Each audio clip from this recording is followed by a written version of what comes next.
Salut tout le monde. En ce jour de la nativité, je veux dire du solstice d'hiver, on va parler d'une de mes séries d'animation préférées dont je ne crois pas avoir déjà parlé plus que ça jusque-là. De rien, c'est cadeau.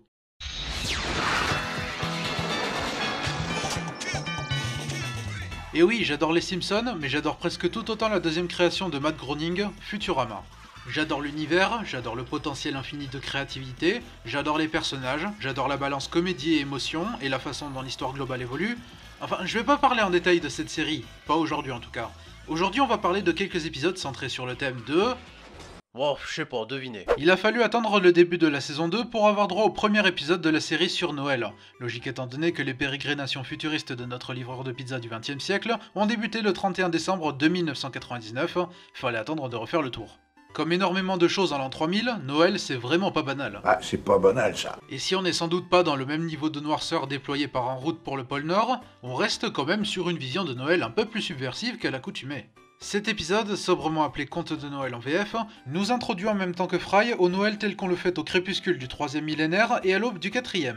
La fête a carrément été renommée en VO pour s'appeler désormais Xmas, même si c'est un terme raccourci qui était déjà employé, c'est devenu le nom officiel, Christmas ayant été abandonné. C'est un élément parmi d'autres qui font prendre conscience à Fry que les traditions de son époque ont été perdues depuis. Ça a toujours été un avantage de Futurama, d'avoir Fry comme personnage auquel on peut s'identifier quand ça en vient à faire face au world building de cette série. Il provient du XXe siècle, donc forcément quand il se passe des choses spécifiques à l'époque dans laquelle il a atterri, c'est normal qu'on lui explique. Il y a une raison à chaque fois qu'un personnage lui dit « Ouais, c'est comme ça que ça se passe en l'an 3000 ». C'est pas genre je l'explique à voix haute sans raison alors que tu sais déjà tout ça. Mais bref, non content de voir que les traditions ont bien changé, Fry se rend compte à quel point ce Noël, le premier qu'il passe loin de sa famille dans le sens temporel du terme, le rend nostalgique de tout ce qu'il a laissé derrière lui. Un trait nostalgique de son temps qu'on pouvait déjà cerner par bribes dans quelques épisodes auparavant, et en tant qu'un des nœuds de l'intrigue de 50 millions de dollars d'anchois. C'est une facette du personnage sympathique à explorer, même s'il était un adolescent loser avec un job minable et aux perspectives d'avenir floues, et qu'il se réjouissait d'avoir bondi dans un contexte aux nouvelles possibilités, on prend conscience en même temps que lui de l'importance de certaines choses qu'il avait autour de lui au XXe siècle, et ça rend le personnage d'autant plus attachant et dimensionnel. On prend également conscience de la place qu'il a pris dans l'équipe de Planet Express et le lien qu'il a noué avec eux au fil du temps. Lila en particulier, qui est la première à dire qu'elle n'aime pas voir Fry triste. L'épisode est rempli de moments où l'alchimie entre les membres de l'équipe est efficacement mise en avant, voire même juste les personnages eux-mêmes, en plein dans les préparatifs de la fête. Et c'est quelque chose que j'aime vraiment avec cet épisode. C'est tout bête mais rien que des moments comme l'équipe préparant le palmier de Noël et les cadeaux, ou lisant les cartes de vœux qu'ils ont reçues, je trouve ça vraiment sympa à voir. Parlant des cartes de vœux, je continue à me demander de qui Fry peut-il bien en recevoir une. Alors bon, il est dans le futur depuis un an, donc j'imagine qu'il a eu le temps de faire des connaissances. Mais tout de même, je m'interroge sur qui peut être proche de lui à ce point pour lui en envoyer une. Vous vous en foutez, n'est-ce pas? Mais en continuant à se lamenter de sa solitude, il blesse accidentellement les sentiments de Leela, elle aussi seule, mais depuis l'enfance. Et pour se faire pardonner, il cherche un cadeau à lui offrir. Et c'est là qu'on va pleinement se rendre compte des particularités les plus joyeuses du Noël de demain. Le professeur prévenant Fry de la menace du Père Noël, un robot conçu il y a 2 siècles dont les défaillances l'ont poussé à juger que tout le monde est vilain, et ses punitions, elles vont bien au-delà de la simple privation de cadeaux. Du coup, le soir de Noël, tout le monde est obligé de rester à l'intérieur. Oh bah du coup, c'est pas très différent de ce que l'on vit aujourd'hui. Et une remarque qui va mal vieillir, une. Selon moi, cet épisode est un des premiers à résumer toutes les forces de la série. La saison 1 était déjà remplie de beaucoup d'épisodes formidables, certains que je préfère même à celui-là, mais c'est un des premiers exemples de la polyvalence de Futurama à mes yeux. Déjà, c'est un épisode très drôle. Il y a pas mal de petites scènes où l'on se contente de suivre les particularités futuristes au niveau des fêtes de fin d'année et des sports d'hiver sur un très bon rythme. Comme je l'ai dit, l'alchimie entre les personnages est excellente, tant au service de l'humour qu'au service de l'émotion, voire même simplement au service du côté chaleureux des fêtes. Chacun trouve son occasion de briller, mais en particulier Bender, et en particulier Fry et Leela, dont on sent vraiment le développement de leur relation will they, won't they, sans que ça ne paraisse forcé. Sans oublier donc le développement individuel des deux. Même Bender y démontre qu'il est plus dimensionnel qu'il n'en a l'air, même si ça se fait toujours dans la délinquance bien dans l'esprit de son personnage. C'est également un épisode très créatif et visuellement généreux, avec pas mal de plans classe, dû à la très solide réalisation de Peter Avanzino. Le Père Noël robot est un très bon nouveau personnage, c'est d'ailleurs la seule fois où il sera incarné en VO par John Goodman, le rôle sera repris par John DiMaggio par la suite. C'est blindé d'ingéniosité d'écriture, par exemple la scène où Fry tente de récupérer le perroquet qu'il a acheté pour Lila au sommet de l'horloge géante de New York. Une scène à double suspense puisqu'il y a à la fois Fry qui risque sa vie à des centaines de mètres du sol, et un rappel du temps qui défile alors que l'arrivée du Père Noël robot est de plus en plus proche. Le perroquet d'ailleurs qui n'est pas vain à l'histoire.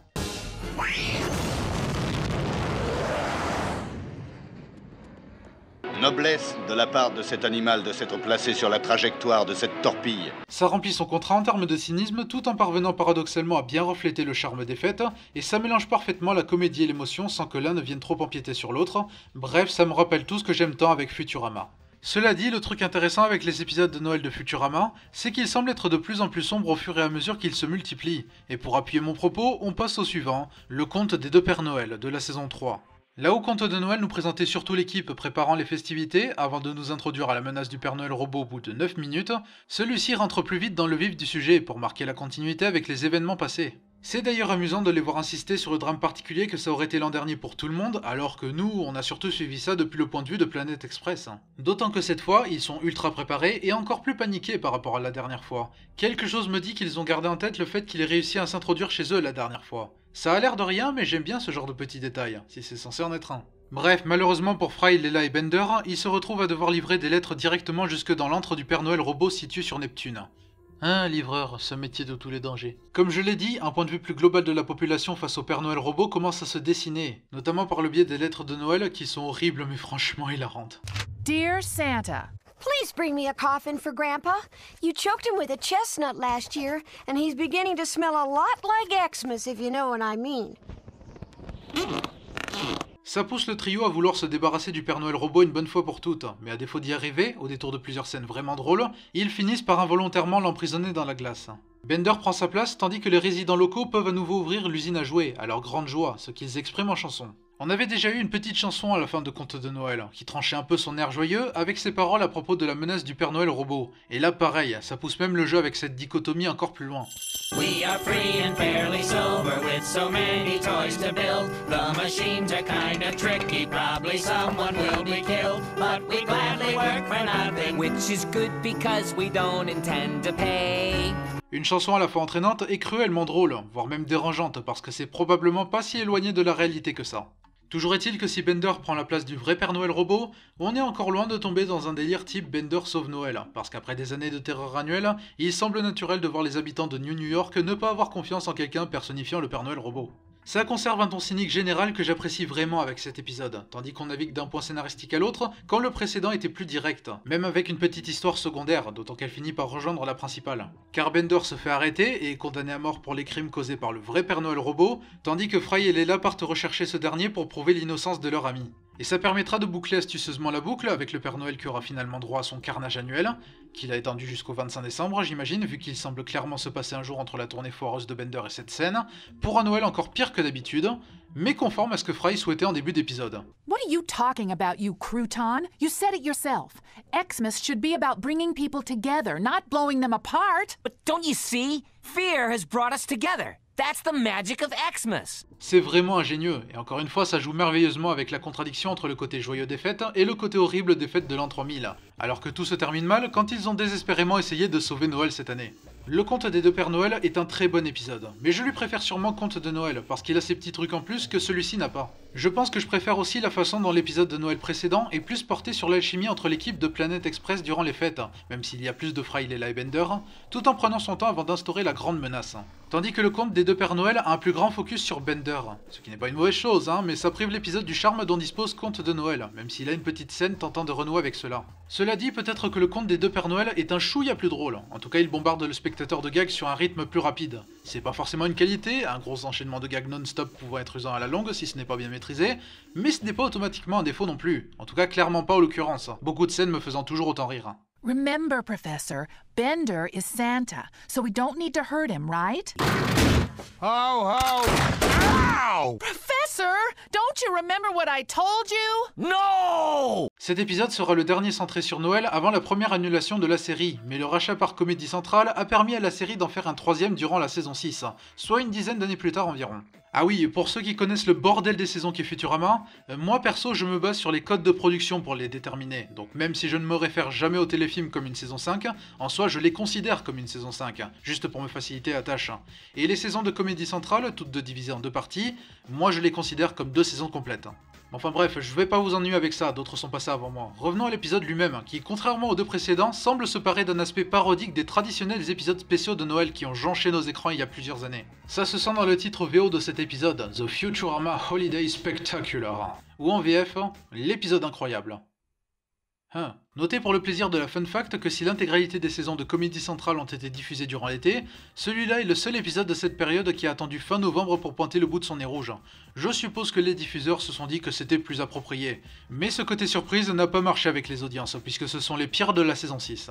L'épisode en lui-même est non canon et reprend la tradition des épisodes à histoires multiples, le co-développeur de la série David X. Cohen l'ayant même comparé aux horror shows des Simpsons. Car oui, comme attendu avec Futurama, on est plus dans le détournement des épisodes spéciaux de Noël que dans l'hommage pur. Je trouve le concept louable, d'autant que malgré sa moquerie, l'épisode mentionne aussi Hanouka et Kwanzaa. C'est sympa un peu de diversité. De même que les clins d'œil, puisque Kwanzaa était déjà évoqué dans le conte des deux Pères Noël, et le détournement de Hanouka par Bender, renommé Robanouka, est une fête qu'il aurait inventée dans Terreur sur la planète robot. Chaque histoire se base sur la même structure, avec la célébration d'une des fêtes, une chanson pour l'expliquer, puis la quête d'un MacGuffin quelconque parce que sinon l'esprit de la dite fête ne serait pas complet, sauf que ça tourne mal. Malheureusement, l'épisode s'essouffle assez vite. Autant j'apprécie la diversité offerte par la présence de 3 histoires au lieu d'une, autant je pense qu'une seule intrigue de 20 minutes aurait été peut-être plus judicieuse, même si j'imagine que le format 3 histoires était plus évident pour justifier le côté non canon de cet épisode. Parce que bon, on a un épisode où chaque histoire se termine par la mort de l'équipage, au moins. C'est un peu le running gag de ce Holiday spectaculaire, mais très franchement, j'ai eu l'impression que ces histoires étaient surtout une excuse pour tuer tout le monde sans trop se creuser le citron. Je comprends le côté parodique, mais je trouve que ça manque d'idées vraiment pertinentes. Quoique le premier segment est celui qui en dispose le plus, avec la quête d'un véritable sapin de Noël, pour se terminer en la planète envahie de sapins dégageant tant d'oxygène que le cigare de Bender suffit pour enflammer la Terre entière. C'est amusant, mais après ça, il n'y a plus aucune forme d'investissement venant de moi, les 2 autres segments manquant singulièrement de punch particulier. J'aurais même apprécié avoir la première histoire développée sur 20 minutes, même si ça aurait été pour en arriver à la même punchline. L'idée globale est bien sympa. C'est dommage qu'elle n'atteint pas son plein potentiel du coup, et c'est dommage qu'il n'était pas aussi créatif avec les 2 autres. Que ce soit volontaire ou non, la quête du MacGuffin qui sauvera l'esprit des fêtes répétée 3 fois plombe l'intérêt restant, surtout quand le 3ème segment me semble être aussi une excuse pour revoir les abeilles géantes de l'épisode Le Dard. Petite note additionnelle, mais ça fait assez bizarre de voir des événements provenant d'épisodes canons être cités dans un épisode non canon, mais ça doit être seulement moi. Cela dit, j'apprécie que malgré le côté parodique, chaque segment reste un peu plus proche de l'esprit de Futurama que celui d'un spécial Noël quelconque. Je veux dire par là qu'ils n'ont pas poussé la parodie au point que ça paraissait être un spécial Noël bien stéréotypé sur lequel on aurait juste collé l'étiquette Futurama, contrairement à par exemple Futurama et ses amis dans la saison suivante.